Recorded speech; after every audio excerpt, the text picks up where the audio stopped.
All right, what do you got for us? What a game! What a game!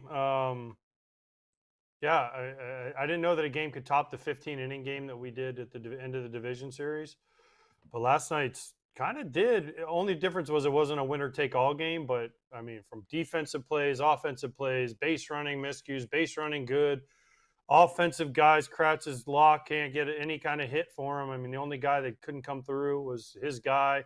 I mean, pitching, guys stepping up that have never thrown more than 36 pitches, not 30 for all the people that were getting it wrong out there. 36 pitches in his big league career, throwing 4 innings. Erik Lauer going 4 2/3. I mean, what an epic game. And Freddie Freeman does it again. My boy, Freddie. I didn't text you today, Freddie, because I figured you got a million texts and I didn't want to be that guy. But thank you, Freddie, for finally ending this. Because if you didn't hit that homer, Freddie, Shohei would be on his 12th intentional walk, and I'd still be sitting in the same spot, and I would have toothpicks in my eyes, holding them up like this. Ooh. Yeah, well, how does this work though for game four? Like how do guys recover from this? I mean, they go home, it's no big deal, Kratz, because I mean also it was on the West Coast, it wasn't that late. I mean, it was late, but it wasn't like crazy, and it's not like they're playing a night into a day game. To me, when I'm looking at the recovery time, I mean, it's more the game that was played. They'll get sleep, right? I mean, they have time to get whatever they get and then get to the ballpark. I caught two 18-inning games, not like coming in halfway. So I know where Will Smith's at. And I honestly, after both of those games, I was not sore. And I caught him when I was 36 and 39, were my two 18-inning games. Like, you just kind of keep going through the motions. You just keep being ready. Maybe in 2 days you'd be sore, but soreness, that's like a hot cold tub. That's like some contrast, maybe a little ibuprofen. Like, you're ready to go. You're not sitting there in the game. He won't be sitting in their game tonight.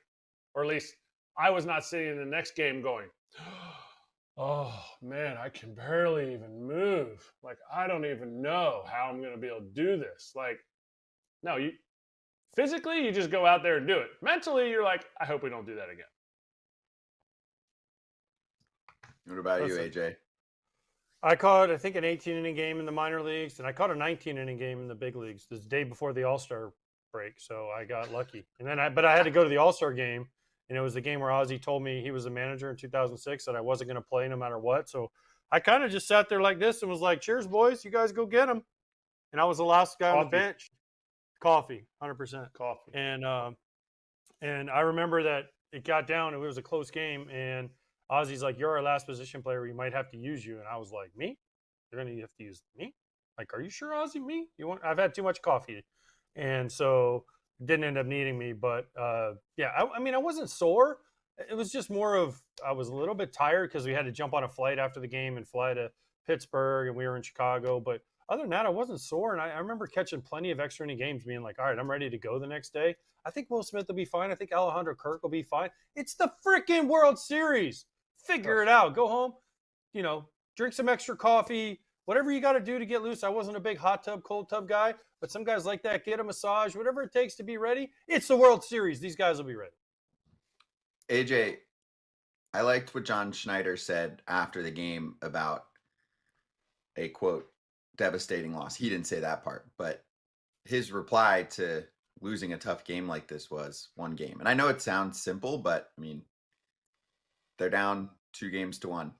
So I think the general public looks at what happened and says, oh, well, it's over now. I mean, that was No, such a grueling marathon that the Dodgers won.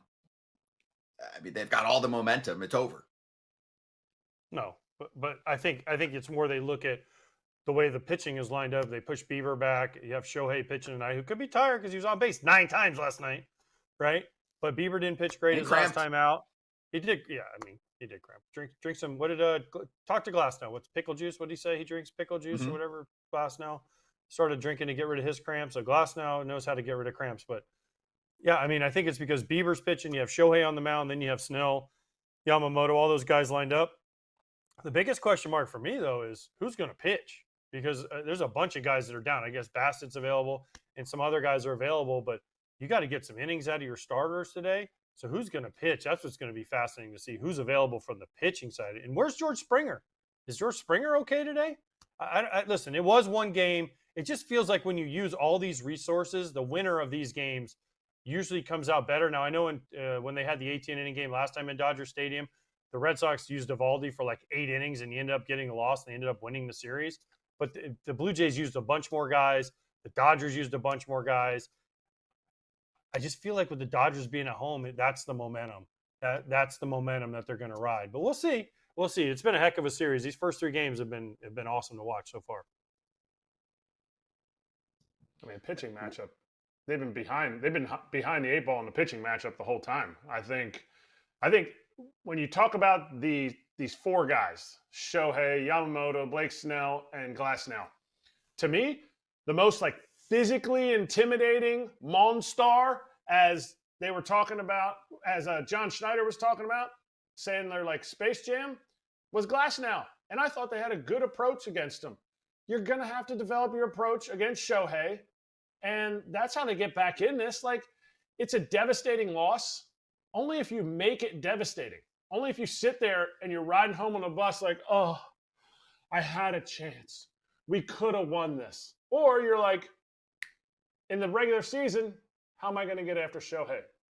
It's a night game after night game. It's not like we got a quick turnaround. What do I need to do? Is he going to spin a bunch of breaking balls up there like the last 2 right-handers have? Because if that's the case, I know what I need to sit on. And you start thinking about beating that guy. If you sit there and sulk about your loss, like we could have done this, should have done that, third base coach shouldn't have done, like you just keep bringing up negative stuff, and that doesn't help you win tonight's game. Is there anything that the Dodgers can take out of shutting down the Blue Jays? What are we supposed to go? No, I was just saying that what Kratz said is right. You just move on. This is again, This is the World Series. Okay, like one loss. Not that I've never lost a World Series game, so I don't know how it feels. But just saying, if you lose one game in the playoffs, you just move on to the next game. You don't even think about the last game. It's like baseball players. Most of them are really good at. You can compartmentalize almost anything in baseball. If you're a great player, you can shut things off in your brain. You can shut off home life. You can shut off things that are happening away from the field, right, Kratz? Like you can shut off losses. You can shut off bad at bats. If you can't, then you're not probably going to make it. So you have to be able to do that, and you become better and better as you get older. But yeah, it's one game. It's the World Series. Like, what are we thinking about here? It's the World Series. Move on. I get that part. So we're showing the MLB Rivals cards of some of the Blue Jays bats right now, and Kirk was only in for what ended up being about half the game. Vladdy was in there. The Blue Jays have a dynamic offense, right? It's looked at as the best offense in baseball this year. Contact, slug, depth, etc. Vladdy doing what he's doing right now. Obviously, the Dodgers have a great offense as well. But the question I have is, did last night change things in terms of how to pitch this team, and that you have some relievers who have found it again? I brought this up on the post-game show. No, you don't think any of that was a thing last night? I mean, the Blue Jays didn't score for a long-ass time. Yeah, it's because they had their whole bench in. Kratz, tell them. I mean, listen, these guys are big leaguers, but they had their bench in the game. No Bo, no Kirk, no Barger, no Springer. The other one? No Springer, right? So it changed it. Vladdy was like, no offense to these other guys, but Lucas didn't have a great night. Vladdy, they were like, okay, who's hitting behind Vladdy now? Oh, okay, we'll take our chances with that person, IKF, right? Not Vladdy. The guy, and then Heineman came in. No offense to Heineman, he's a big league player, but he's not Alejandro Kirk, especially after hitting the 3-run homer. So I think it was what they learned. They learned that they need to keep the starters in as long as possible. And for the Dodgers, I mean, if anything, the Dodgers should be more upset because they had, it was like bases loaded, Freddie up, Mookie up, Freddie up, Mookie up, Freddie up, fly ball to the warning track, fly ball to the warning track, fly ball. It's like, geez, maybe they need to figure out a way to get a hit. Maybe it's not on the Blue Jays. I think the Blue Jays, when you can navigate a lineup, when you set out and you see the whole lineup, starting lineup or the guys that come in, you always know where certain guys are. And unfortunately, when you have Miles Straw in the game, when you have Heineman in the game, when you have your second pinch hitter in the game, Davis Schneider, after Ty France came out of the game, IKF is in the game, you sit there and you go, I know where they're at. I know that I don't need to make a pitch to Ernie Clement, who's been swinging it, Nathan Lucas, who's been swinging it. And if you go back and look at like challenge pitches, middle to some of those guys, they don't need to do it. And when these guys chase out of the zone, you get weaker contact. And then you get to the guys that you're like, okay, I can go middle with these guys because I know they're not going to take me out of the ballpark. I know they could get a base hit, but consistently drive the ball out of the yard. Like I just think people underestimate what it means to have holes in the lineup. I could watch it from the other side. When I was in the batting order, you could see, hey, we're not going to let the 6-hitter beat us because Kratz is on deck and we have one out. We have that, you figure out how to navigate lineups, and no more important than in the playoffs.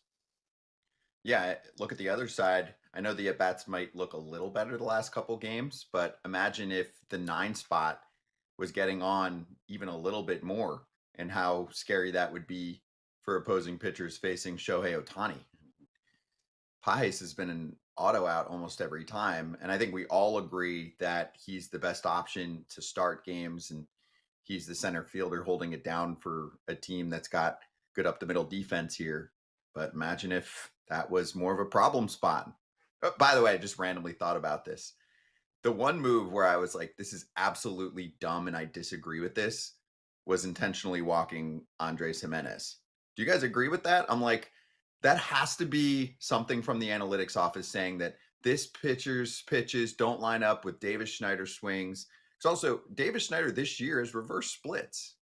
I know you want him against lefties, but he's got reverse splits. It's not like he can't hit right-handed pitching. So I'm like, you're walking Jimenez to get to Schneider? And then you're also getting yourself one step closer to Vladdy? It worked. It worked. He got a hit. Okay. Schneider got a hit. But the Dodgers won the game.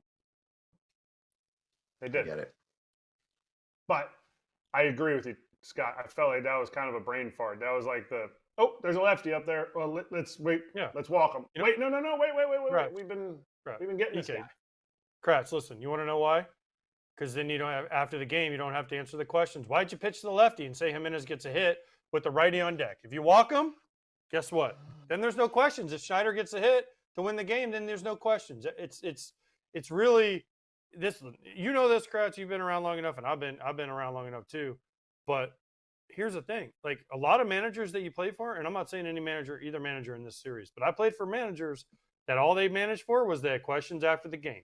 Right? Why did we bring in this guy? Why did we do this? Why did we do this? Whoa, so when the media asked me after the game, they won't admit it, but so the media after the game, when they asked me why we did that, I could say, well, we brought the lefty in to face the lefty, or we brought the righty in, whatever. You know how it is. And I'm not saying this is what happened there, but this definitely goes through their mind a lot of times as managers is, well, even though this might be a better matchup with the left on right, if he gets the hit, then I'm never going to hear the end of it. Shout out to MLB Rivals. There's the game. Don't worry, Bryce, you're staying with the Phillies. Take on the World Series with 2025 live cards that we showed you while we were chatting. And the game now features baseball legends from the National Baseball Hall of Fame available as brand new cards. MLB Rivals is free to download on the Apple App Store, Google Play, or also available on Steam. In baseball, one thing defines your legacy: the Hall of Fame, a place reserved for immortals, the chosen few who have sacrificed, fought, and bled for the game. Harper with a rainmaker! With every swing, every play, every challenge faced. Harper's not happy about that. It's about achieving greatness that echoes through time. And now is your time to rise to the challenge, chase immortality, and become a legend. Download MLB Rivals.